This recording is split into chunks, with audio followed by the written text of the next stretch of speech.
Earnestly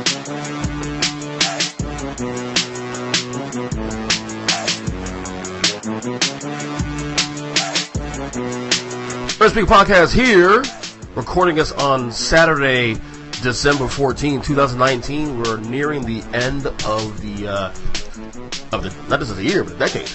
I'm actually looking forward to it. I can't wait to get to 2019 in the rearview mirror.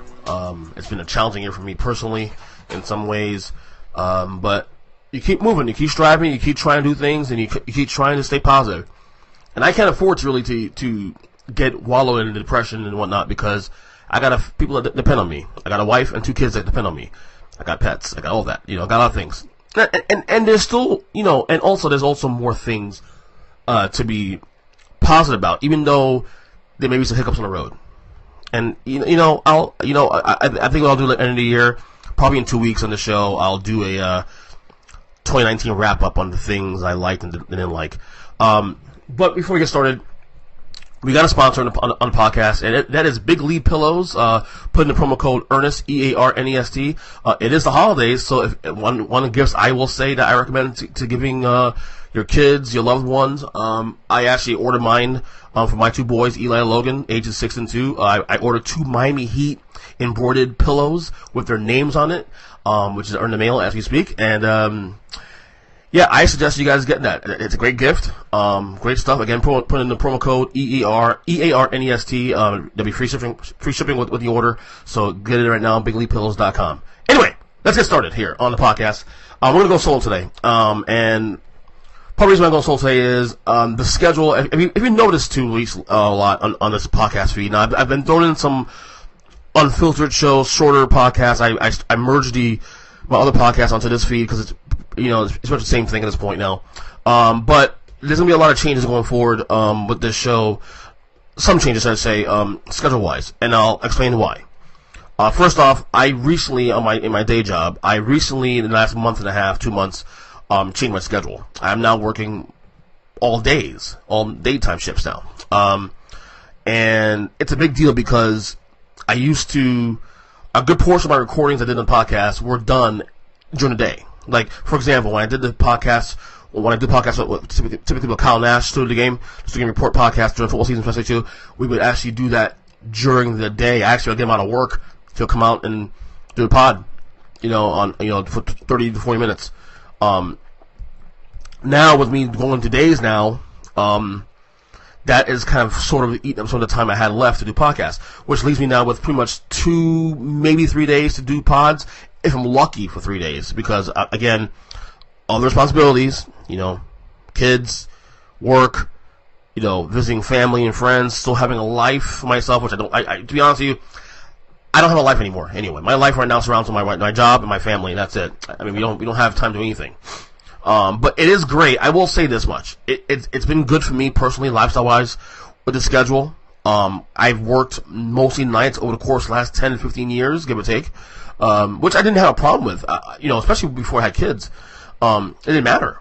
But it was a lifestyle change that was necessary for me at this point. When you have a 6-year-old that needs help with homework, you take them to school in the morning, and you have other activities and stuff you want to do with them too, it's harder for the bandwidth. To work nights as well too. And I'm home now to help with homework. I'm home now to tuck them into bed.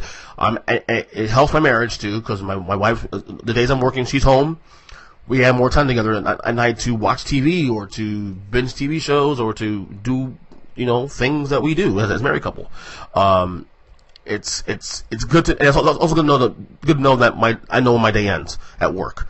That's the positive for doing it, number one. But, obviously there's some sacrifice on the back end. There's some cons, I would say. Not that there's cons, but it's some cons for me personally. Obviously the podcast schedule becomes a lot more challenging now. So now you're going to probably end up seeing maybe 1 or 2 shows a week, as opposed to 3 or 4. Maybe 1 a week. I don't know. We're going to figure that out going forward. Because there's a lot of things I want to talk about. There's a lot of things I want to talk about on this podcast. A lot of things people want to talk to in this podcast.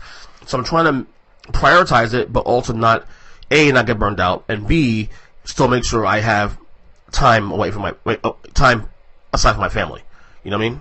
So that's some of the challenges, for me right now doing this new schedule. But all in all, it's been really good. I like it. I feel like I feel like my marriage has been stronger for it. I feel like my relationship with my son's been better for it because I'm home with both of them a lot more. I got to take them to bed. I got to take them to dinner. It's a lot of things you are provided by, a lot of things I'm provided by this schedule change. So it's actually really, really a good thing, to be totally honest with you. So one of the biggest challenges for me lately has been with my oldest son. I want to get too much into major detail about it, but I look, my son Eli, who I love to death. He's a phenomenal kid, very smart kid, intelligent, doing very well school academically, for the record. But there's some challenges now too. Like, he's a very strong-willed child, so therefore, because of that, he's kind of a know-it-all to some degree. He thinks he's right all the time, and because of that, he thinks he's right. It does present some challenges here at home with me and my wife, and then challenges also with being the grandparents, and lately now too in school with his teacher. He's in first grade now, by the way. So we've had some challenges as of late with him with school.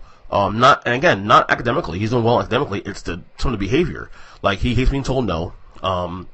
He obviously thinks that if you used to tell him no on something, or you tell him he's wrong, or that he's not old enough to know something, he looks at it as an insult that you're calling him stupid, which is not the case, but it's kind of a manipulative ploy. So right now, my wife and I are looking into put him to some therapy and whatnot, because it's come to head recently too, and it's impacted his behavior at school. He actually had a detention at one point last week, unfortunately because of that, because he spoke out in class.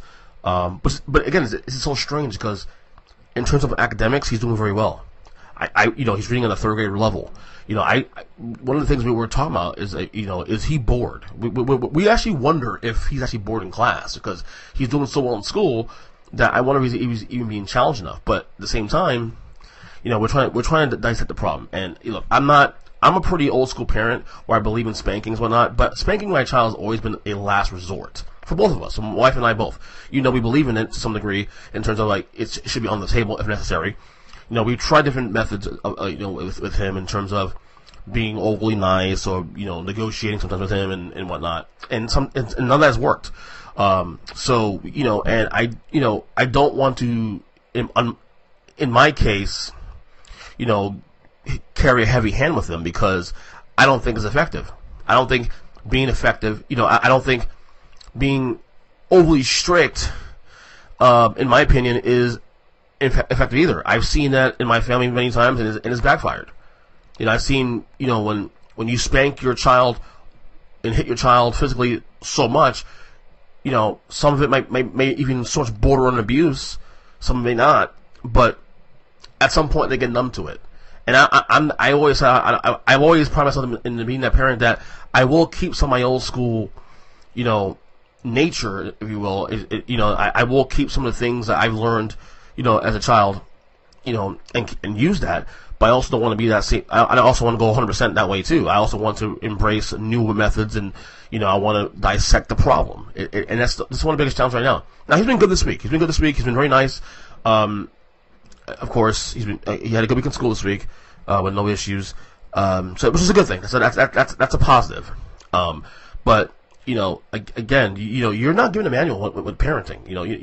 Every child's different. I have my 6-year-old, my 2-year-old.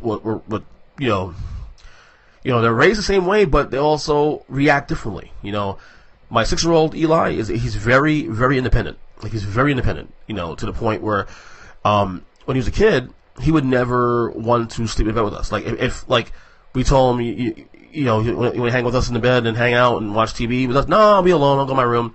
He never had that issue with wanting to be, in a room with us. Whereas our 2-year-old is attached to us. Our 2-year-old Logan's attached to me, especially.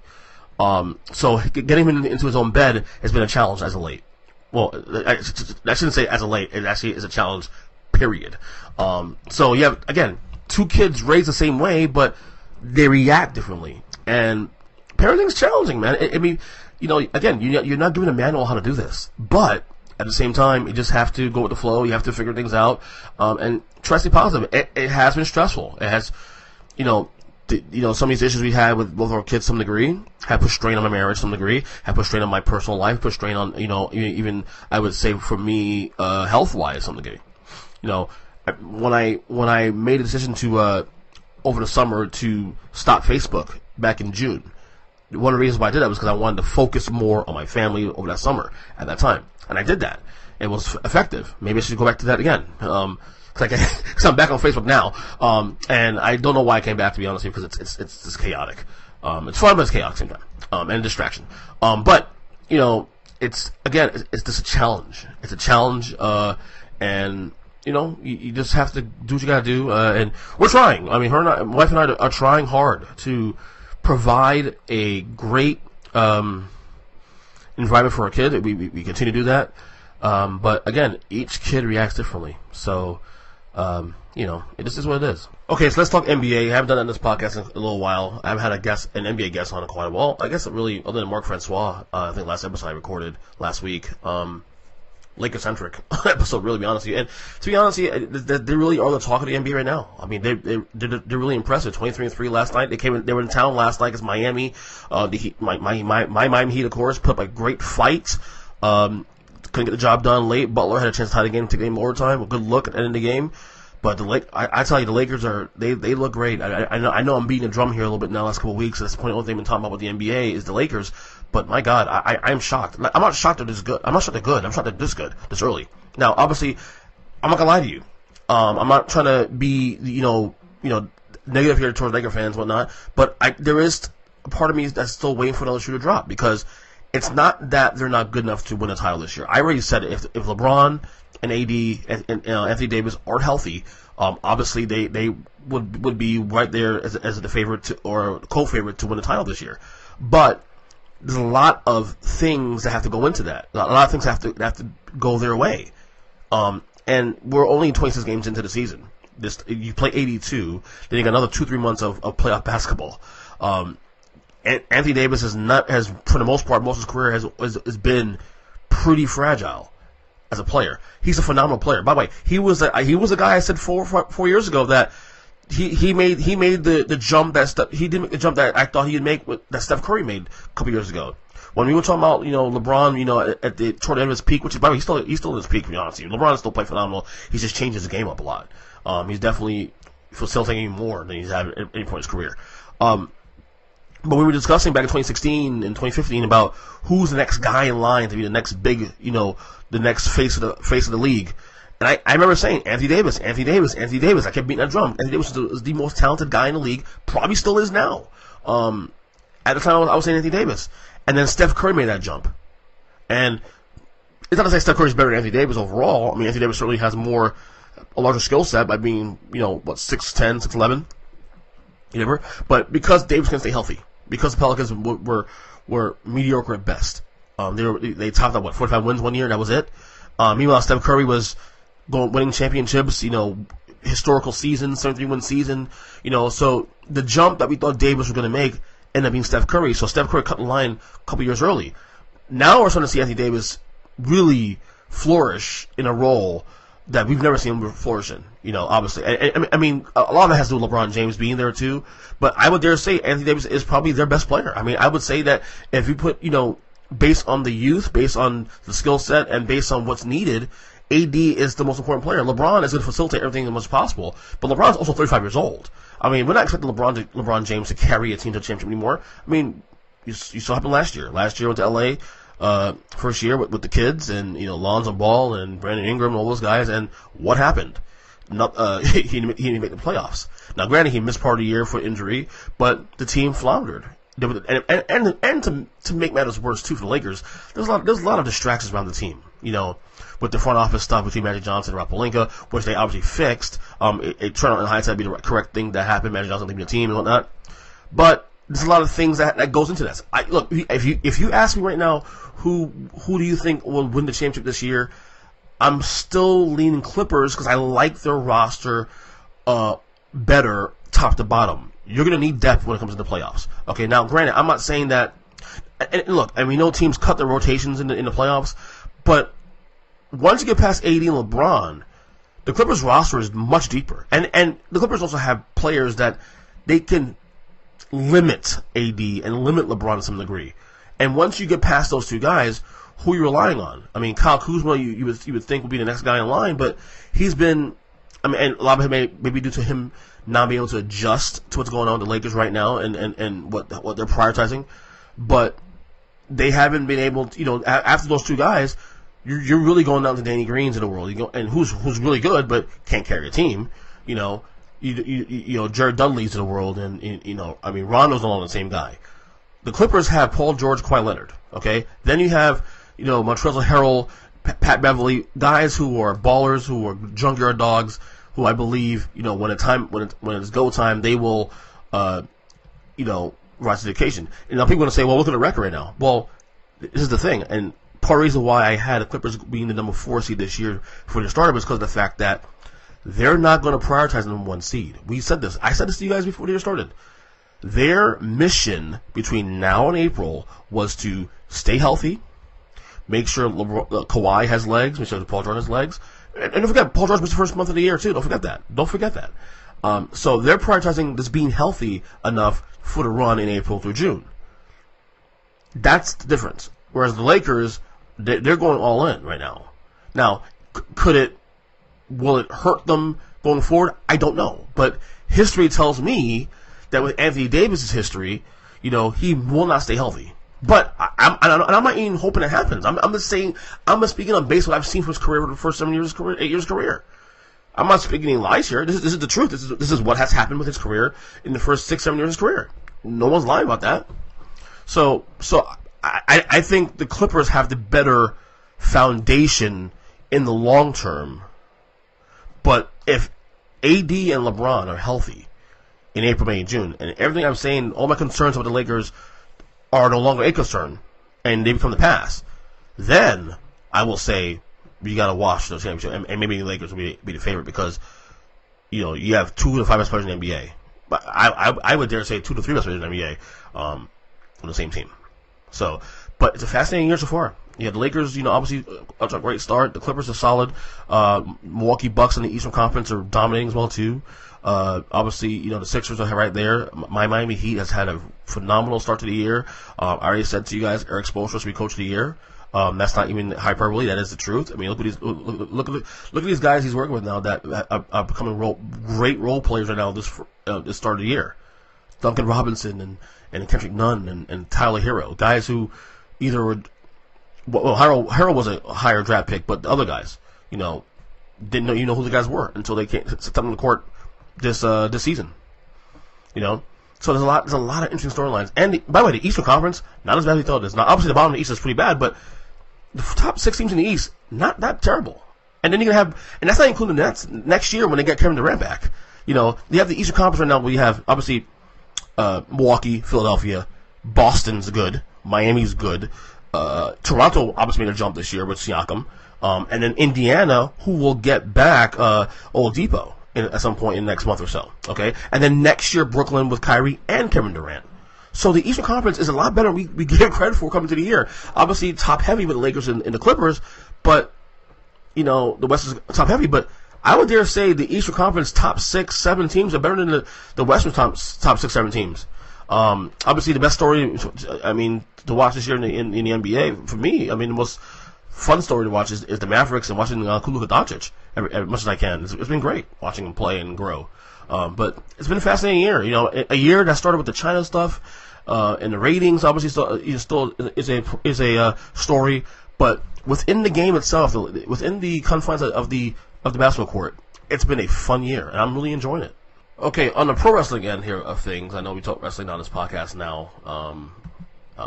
As you guys know, obviously this weekend, tomorrow is the pay-per-view on WWE, TLC preview, TLC pay-per-view rather, not preview, but I actually don't even know what's other than a couple matches. I think Roman Reigns and King Corbin. And I think there's also the tag team title match between women's tag team title match between Charlotte Flair and Becky Lynch against the Kabuki Warriors. Nothing really much to say about the pay-per-view. I'm gonna watch it obviously. By the way, if you guys don't know yet, we Now, remember this summer I said I launched a podcast, a wrestling podcast with my buddies Joe and Mike. We changed the name recently, which we'll be talking about the pay-per-view tomorrow. One of the reasons why my podcast time has been limited to with this show is because I started another podcast with my guys and the wrestling podcast. So tomorrow night, right after the end of the pay-per-view, we're going to record, and obviously one of the big topics will be about the review of the of TLC and whatnot. So we'll listen to that. Obviously, it's on Wrestling Media. I'm looking up Take 3 Wrestling Podcast on iTunes, Spotify, Stitcher, all that good stuff, iHeartRadio, all that. So check it out. But yeah, so they have TLC tomorrow night. Looking forward to watching. Although, like I said, it does feel like a throwaway pay-per-view now. A lot of these non-major 4 pay-per-views don't feel like it's something worth watching, but I'm going to watch anyway because I want to stay on top of what's going on. I've been back to watching Raw and SmackDown for the first time in weeks. I think last week I said that I hadn't watched Raw and SmackDown in about 2 to 4 weeks. I can't remember the exact time because it's been challenging watching wrestling these days because of the fact that, not including pay-per-views and the extra stuff like AEW Dark, and if you want to watch NWA Power and all those stuff, it's been challenging to watch wrestling these days. Because you're dedicating, if you include AEW, which I'm a big fan of, obviously, you're looking at dedicating 9 hours wrestling time a week, and that's hard.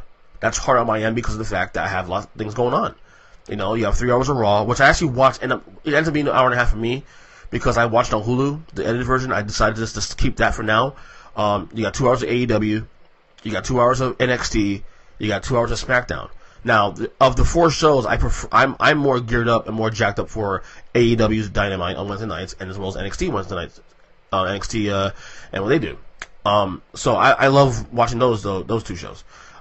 This week they both tied in the ratings war, at both with 778,000 live viewers on Wednesday night. Again, at some point I'll stop talking about the ratings, but it is fun to talk about and watch and see where everything stands with both the companies. But yeah, it's one of those things where I enjoy both those products more than I enjoy Raw and SmackDown. But I've gone back to watching Raw and SmackDown recently, just because I kind of missed it. I want to see what's going on. What else in pro wrestling this week? Hall of Fame. They announced 2 Hall of Fame inductees this week. Batista is going to the Hall of Fame in April. They're doing the ceremony to WrestleMania weekend, which is in April in Tampa, which I was going to go to WrestleMania this year, but with which I'll talk about in a second, Metallica's coming the month after, and I can't do both shows, so I'm probably choosing Metallica over WrestleMania. WrestleMania is still a big time bucket list thing for me personally. But Batista will be in the Hall of Fame, inducted Hall of Fame this year, and then the NWO as well will be in the Hall of Fame as well to be inducted in the Hall of Fame. They're saying the original 4 of Hogan, Nash, and Hall, and I believe it was also Sean Walton, aka 1-3 Kid, aka X-Pac, aka Six. Pretty cool. I'm a big NWO guy. Anything Hogan touches, I've always followed. So you know where I stand on that one. I tell you what, if I would go to if I could make it work financially, I would go to the Hall of Fame ceremony to see NWO get inducted. I'm a big NWO guy. I was there. I watched it live the day at Hogan turned 96, Bash at the Beach, WCW. That was phenomenal. It still is one of the biggest moments in history of the business. What else I got here? Notes wise here. This coming week is the last shows on AEW NXT of the year, because the following Wednesday is Christmas, and I doubt they have anything on TV. So it's some really big stuff planned for both shows. I expect NXT to actually win the ratings war this week, because I think NXT's show this week is going to be outstanding. Going to have the Rhea Ripley against Shayna Baszler match. NXT women's title match, which I think Rhea Ripley is going to win it. I think because Baszler had a title for almost a year now, I believe, if not longer. And Rhea Ripley has been pretty hot. She's been pretty hot right now with the company, and I think she's the next one in line. And then you have, of course, the Finn Balor Adam Cole matchup, which, by the way, I haven't watched NXT yet. I haven't watched NXT as yet from this week, which I need to watch. But Finn Balor won the 3-way against Keith Lee and Tommaso Ciampa, so I need to watch that as well. What else I have here of notes on pro wrestling real quick? I want to touch on that a little bit. I thought SmackDown's ending last week was pretty good, not bad. I watched SmackDown last night, of course.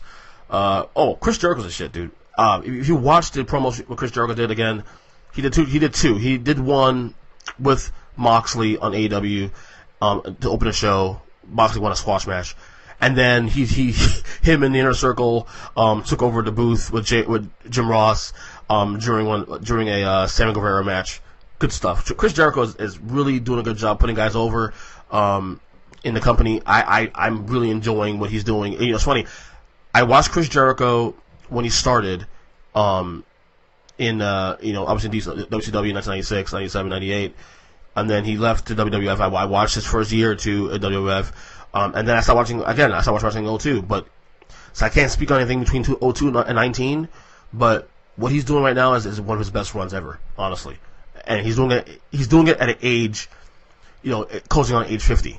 He's not the same guy in the ring anymore, but the actual presence and what he does, the way he talks in there, the way he puts guys over, he's doing a phenomenal job. So. That's what's going on there in pro wrestling, if you guys care, of course. Last thing here, I am turning 40 in May 1st, which is not that far away. It's about 4 months away. And so 4.5 months away, should I say, when it be technical.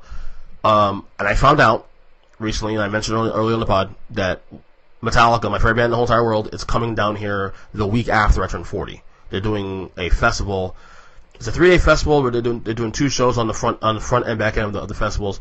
2 unique sets, one on Friday, one on Sunday, on May 8th and May 10th.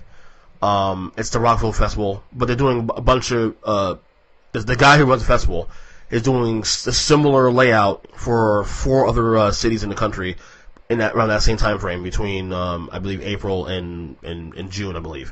And Metallica's headlining all of those shows. So Metallica's playing the Friday and the Sunday night show.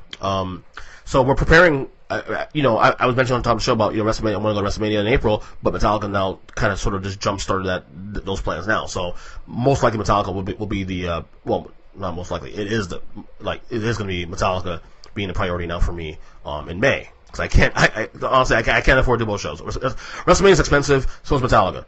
I choose Metallica every time. So my wife and I are going to use that as a way to get away from the weekend from the kids, which we never do. We never have a chance to get away from the kids, even for a day. But this is turning out to be a big thing for me and my friends, because my work buddies want to go to the show too. Because number one, not just Metallica on the Friday show, for example, Metallica's playing, but so is also Deftones, who I've never seen before. I've gotten mixed views about Deftones from a bunch of friends of mine.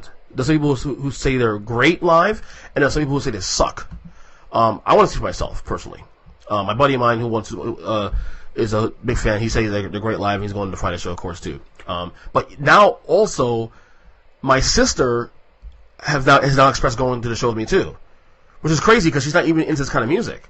But when I mentioned to her that I'm going to Metallica for, my birthday, I guess she's looking at it more as a chance to hang out and bond and watch the show and see him. I've always told her Metallica's amazing live. You need to see him, and she never had. But now this is probably the opportunity for her to go see it. So I think my sister and my brother are going to go with me too as well. But Dwight and I, we're going to probably make a weekend of it, at least 2 days. I can't go to all 3 shows, honestly, because we got work and stuff. So most likely we're going to go to the Friday show. And maybe even Saturday. Metallica's not on the Saturday show, but the Saturday show is actually pretty stacked too. There's Disturbed on there, who I saw back in 2002, who were really good live at the time. Lamb of God, one of my favorite bands, was on the Saturday show as well too. A couple of the bands I wanted to see on the Mastodon's on the Saturday show, I believe, also as well. But the Friday shows is Metallica and Deftones, a couple of the bands I want to see. But yeah, so I'm turning 40, going to a concert, which is pretty cool. And we're ready to start planning it now, because it's funny when your lifestyle becomes about your family, your wife, and your kids and whatnot. Like any little thing you do going forward, like it really feels like it's a big deal. Like going to a festival like this 10 years ago, even for my kids, wasn't a big deal. It's like, okay, whatever, we'll make that. Now, any little thing you do, it's a big deal. Any plans you make, anything, even something minor, even going out to dinner sometimes, it feels like a big deal. Because when you're, I think a year ago on this podcast, I compared, like, having a family and kids and whatnot is like kind of being swallowed up in the world, or you love that world, but you like everything else outside of that is no longer accessible unless you make it that way, and it's almost impossible to make it that way without help from family and whatnot. We need mother-in-law or my mom to watch the kids to make this happen. So, yeah, I'm looking forward to this next year. We have 4.5 months to plan this, and hopefully this will be a phenomenal time for me. But anyway, that will do it today on this podcast, Earnest Speaking Podcast, for December 14, 2019. Again, this episode is sponsored by Big League Pillows. Put in the promo code Earnest at EARNEST and get your pillows now, free shipping. BigLeaguePillows.com, of course. Also, real quick, also brought to you by the Take 3 Wrestling Podcast as well, too. Check it out. We drop another episode probably on Monday morning. So, until then, God bless you guys. Enjoy your weekend. Heisman weekend as well, too. No more college football. Until bowl time, of course. But until then, love you guys. Take care and see ya.